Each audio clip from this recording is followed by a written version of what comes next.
کی نگاہ ہوتی ہے اپنے جتنے زمانے کے ان کے چاہنے والے ہوتے ہیں، سب نظر میں، اس میں کوئی شک والی بات نہیں۔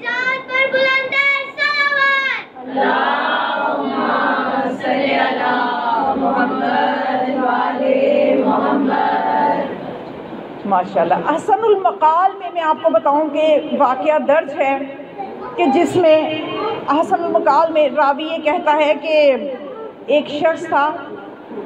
اس کا نام تھا ابو الحسن حسین بن حسن، یعنی نام اس کا کیا تھا؟ حسین۔ تو ابھی احمد بن اسحاق یہ قم کا رہنے والا تھا، قم میں رہتا تھا، اور یہ امام حسن نصری علیہ السلام کی طرف سے لوگوں کے اوپر نائب تھا، وکیل تھا، اور یہ لوگوں سے خبز اکٹھا کر کے امام تک پہنچاتا تھا۔ لوگوں کے جو علمی مساحت بنتا تو قم سے سامرا نہیں جا سکتا، تو امام نے ایک نائب مقرر کیا ہوا تھا، اور ویسے بھی امام نے لوگوں کی تربیت اب کرنی تھی کہ انہیں ایک بڑی غیبت کا سامنا تھا کہ ان کا امام ان کے سامنے نہیں ہوگا، تو نائبین نے سلسلے کو کیسے چلانا ہے، اور لوگوں نے نائبین کے وسیلے سے امام تک کیسے رابطہ قائم رکھنا ہے، تو وہ بھی پہچان کروانی تھی، اس لیے امام نے اپنے نائب مقرر کیے ہوئے تھے۔ تو قم میں جو تھا یہ احمد بن اسحاق تھا، اس نے کیا کیا کہ لوگوں سے وہ لیتا تھا مال اسباب و خمس کا، اور سوالات لیتا تھا، ان کے جوابات لے کے آتا تھا۔ اب یہ جب ایک مرتبہ جب یہ قم میں تھا تو اس کو ملنے کے لیے مختلف لوگ آئے، اور وہ حسین جو تھا جو کہ امام حسن نصری کا چچا زاد تھا وہ بھی ملنے کے لیے آئے، توجہ ہے۔ تو اس نے کیا کیا کہ جب یہ ملنے کے لیے آیا تو جو اسحاق تھا، احمد بن اسحاق، اس نے ملنے سے انکار کر دیا، اس نے کہا میں نہیں ملوں گا، واپس بھیج، دروازے سے واپس بھیج دیا۔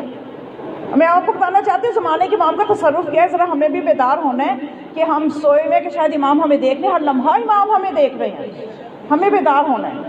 تو اب یہ امام نے جب یہ احمد بن اسحاق نے شخص کو، حسین کو واپس بھیج دیا، اب یہ کیا ہوا کہ کچھ عرصے بعد اس نے جب حج کا ارادہ کیا، گھر سے نکلا تو پہلے یہ سامرا گیا۔ ظاہر ہے پہلے زمانوں میں سفر ہوتا تھا تو مختلف ملکوں سے گزرتے ہوئے پھر اس نے پہلے امام کی قدم بوسی کرنا چاہیے، سامرا گیا تو امام نے ملنے سے انکار کر دیا۔ امام نے اس سے، احمد بن اسحاق اپنے وکیل سے،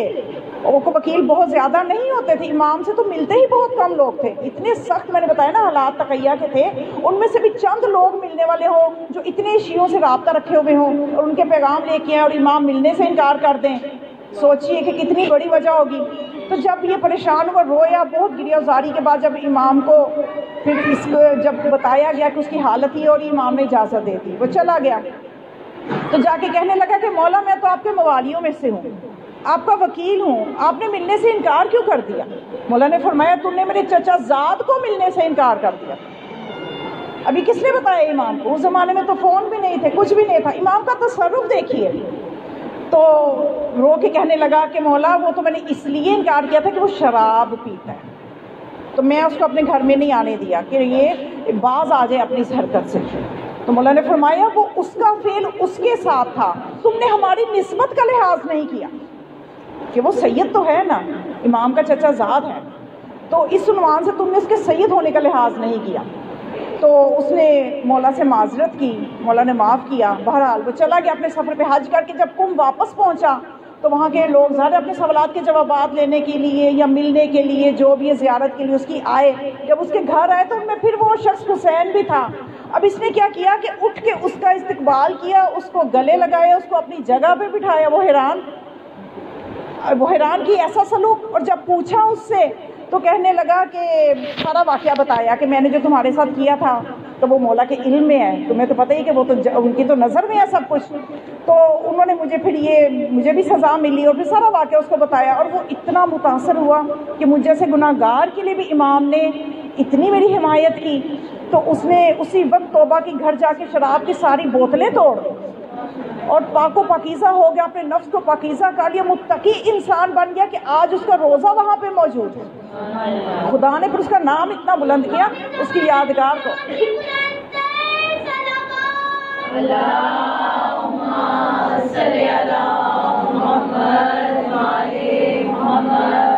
تو یہ وہ محبت ہے کہ جو آل محمد کی محبت جب اس کے دل میں آئی تو اس نے توبہ کر لی، سچی توبہ کر لی۔ تو کس طرح سے امام کی نگاہ میں اعمال ہوتے ہیں، آپ نے دیکھا کہ امام کی نگاہ میں اعمال ہوتے ہیں، اسی طرح سے جو ہمارے زمانے کے امام ہیں وہ ہمارے اعمال کو دیکھ رہے ہیں، ہمیں اس چیز، اور یہ قرآن کی آیات اس چیز پہ گواہ ہیں کہ امام ہمارے ہر لمحہ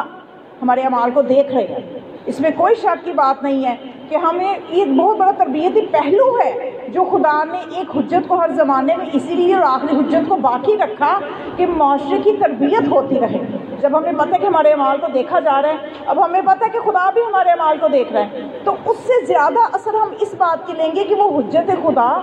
کہ جن کو لوگوں نے دیکھا ہے، جو دنیا میں ہمارے ساتھ موجود